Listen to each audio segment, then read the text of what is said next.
기재위 간사 박수영입니다. 이재명 정부가 어제 무려 30조 5천억 원의 2차 추경안을 의결해서 다음 주에 국회에 제출할 예정이라고 합니다. 불경기에 국가재정이 마중물 역할을 할 수는 있습니다. 하지만 이번 추경안은 마중물이 아니라 무용지물로 보입니다.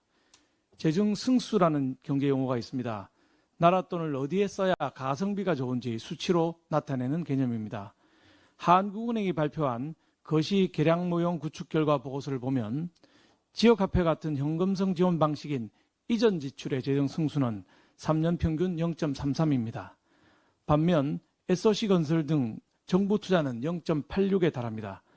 같은 1조 원을 써도 소비 쿠폰이나 지역화폐로 주면 GDP가 3,300억 원밖에 증가하지 않지만 철도 병목 현상을 해소하면 그보다 2.5배가량 더 많은 8,600억 원의 증가 효과가 발생한다는 것입니다.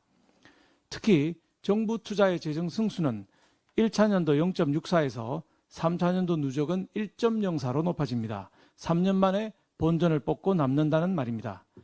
하지만 이전 지출은 3차년도가 돼도 누적 재정 승수가 0.44로 가성비가 정부 투자 대비 절반도 안 됩니다.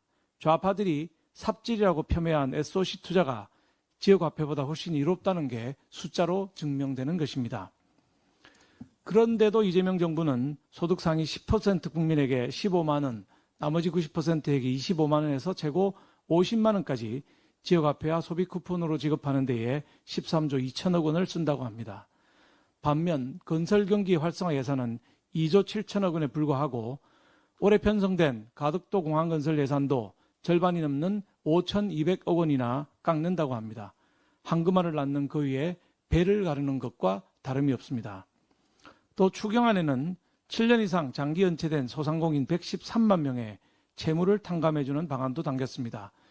어려운 소상공인을 돕는 정책은 필요합니다. 하지만 그동안 성실히 갚아온 사람은 거의 혜택이 없고 갚지 않고 버텨온 사람은 탕감받는다고 하면 앞으로 누가 채무를 갚으려고 하겠습니까? 빚 갚는 사람이 바보라는 말이 나오는 이유입니다. 형평성에도 맞지 않고 도덕적 해이도 심각합니다. 추경안이 통과되면 국가 채무가 GDP 대비 49%에 달하는 1,300조 6천억 원으로 늘어납니다. 10년 전보다 2배 넘게 늘어난 역대 최대치입니다. 추가 발행할 국채도 19조 8천억 원이나 됩니다. 국가 부채는 이재명 정부가 아니라 미래 세대가 갚아야 합니다. 자식 세대의 월급을 그분들의 동의도 없이 부모 세대가 강탈하는 것입니다. 그런데도 경기에 불도 안 붙을 무용지물 추경을 왜 해야 되는지 이재명 대통령은 국민들께 설명해 주시기 바랍니다.